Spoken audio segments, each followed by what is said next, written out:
Hi everybody, Stefan Molyneux from Freedomain Radio. Yes, it's time to circle back to the Michael Brown killing. New information has emerged that really changes the entire narrative and will result in any reasonably minded people apologizing for all of the earlier race baiting that has occurred in this tragic situation.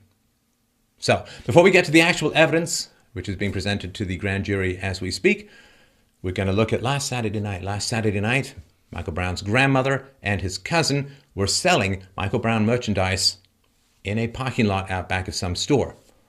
According to police reports, Michael Brown's mother pulled up in a car with some people, and Michael Brown's mother screamed at her relatives, "You can't sell this shit!" And one of the relatives yelled back, demanded to know whether she had a patent on Michael Brown, and things escalated quickly, and an unidentified companion of Michael Brown's mother began assaulting Michael Brown's cousin with what is reported to be a metal pipe or pole, beating his face in. A 911 call was placed, and medics took this poor young man to Christian Northeast Hospital. And then the friend of Michael Brown's mom, who had beaten Michael Brown's cousin with a metal pipe, grabbed the merchandise and a cash box believing to have contained about $1,400. So I tell you what this does for me. What it does for me is it opens up a little window into the hellscape of Michael Brown's childhood. So his mom drives up in a car with people who are willing to beat in the face with a metal pipe Michael Brown's cousin over petty cash and some t-shirts. I was raised to believe that a person is known by the company that he or she keeps. This is low company. This is violent thug company. This is the environment that Michael Brown grew up in. That, to me, is the fundamental tragedy of all of this. The degree to which this altercation over t-shirts erupts into face metal pipe beating violence so quickly. And then, after saying that all the Ferguson cops are racists who kill blacks, what do? They call the cops. I think that puts a little bit of a ding in the narrative. So, let's look at some of the facts that are now emerging in the grand jury testimony. First and foremost, 7 or 8 amazingly brave and courageous African Americans have stepped forward and are providing testimony that is consistent with Officer Wilson's account. But none of them have spoken publicly for fear of their safety, right?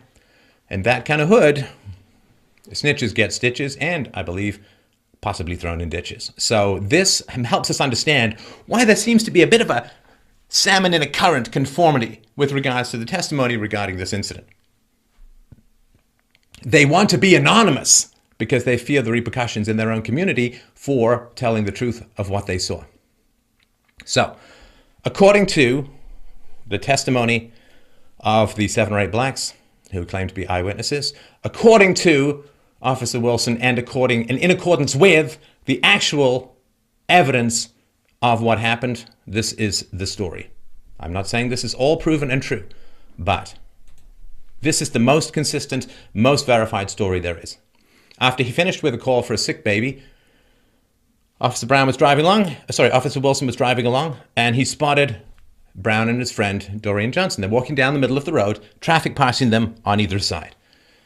Wilson asked or ordered the men to move to the sidewalk. And Johnson pointed out the pair's destination, and they just kept walking down the middle of the road. Brown was walking by holding cigarillos in his hand, and he cursed Wilson.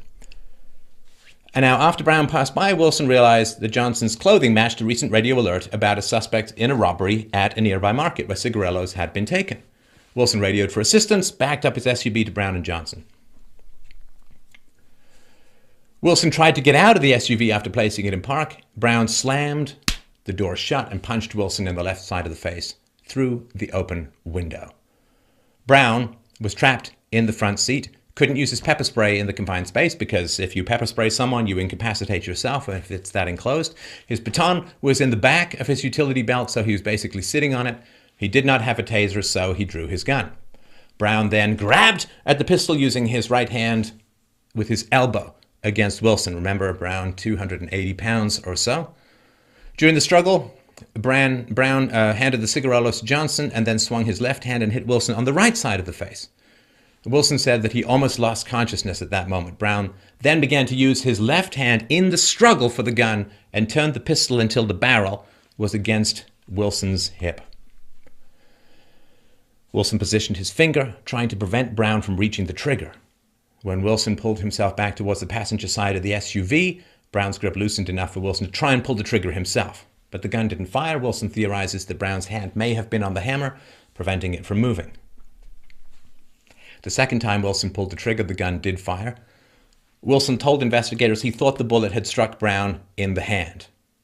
This is verified by the physical evidence of gunshot residue and a gunshot wound to Michael Brown's hand. Essential.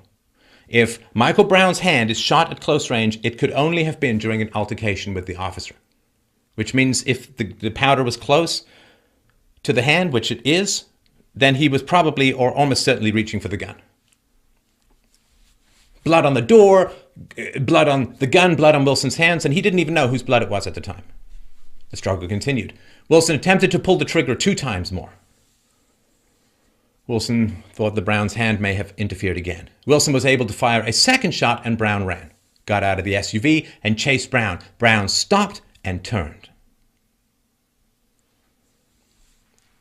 Wilson said Brown did not have his hands up. His left hand was slightly out, fingers pointing down. His right hand was grasping his shirt. Then Brown began charging towards him. Okay, so just so we understand, he stops, gets assaulted, guy grabs for his gun, he shoots the guy's hand, guy runs away, he gets out, he's already radioed for backup, guy starts charging him. Wilson yelled for Brown to stop, then fired when Brown did not stop. Brown flinched as if he was hit, and Wilson stopped shooting. Brown then continued charging towards him. Wilson fired several more shots. Wilson said Brown's head was down when the last shot hit him there.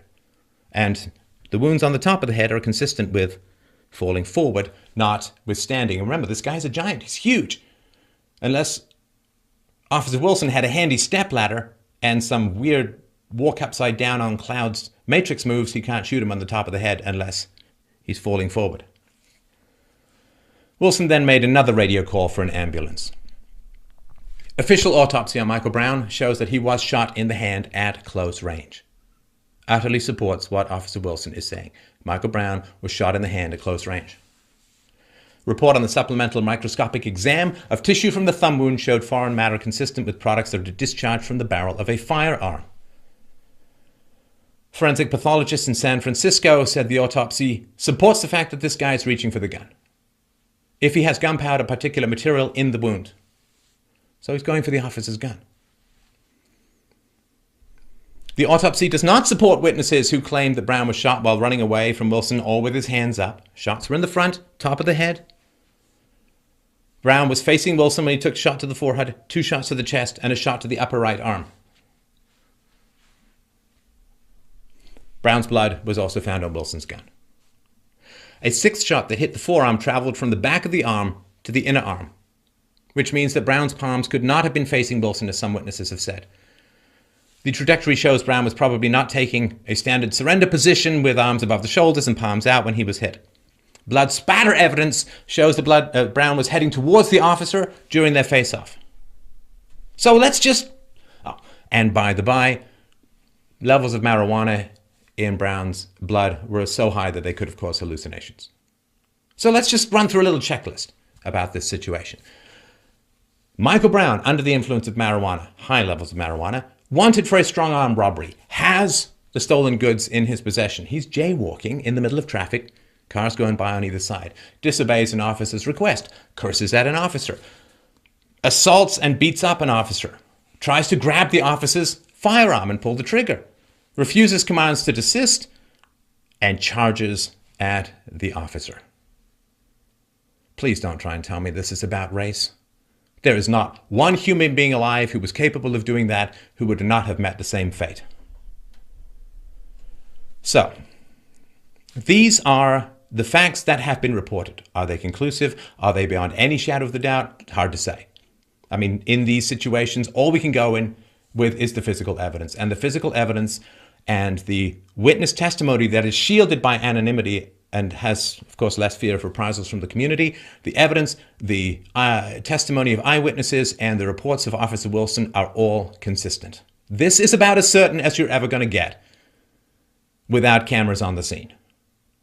So, the race baiters were wrong.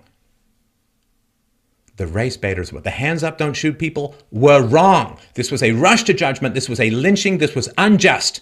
The cries of racism were an insult to the officers, to whites as a whole. This is an insult. This is offensive. That was racist of everyone. Now, let me tell you how it works if you are a reasonable and decent human being.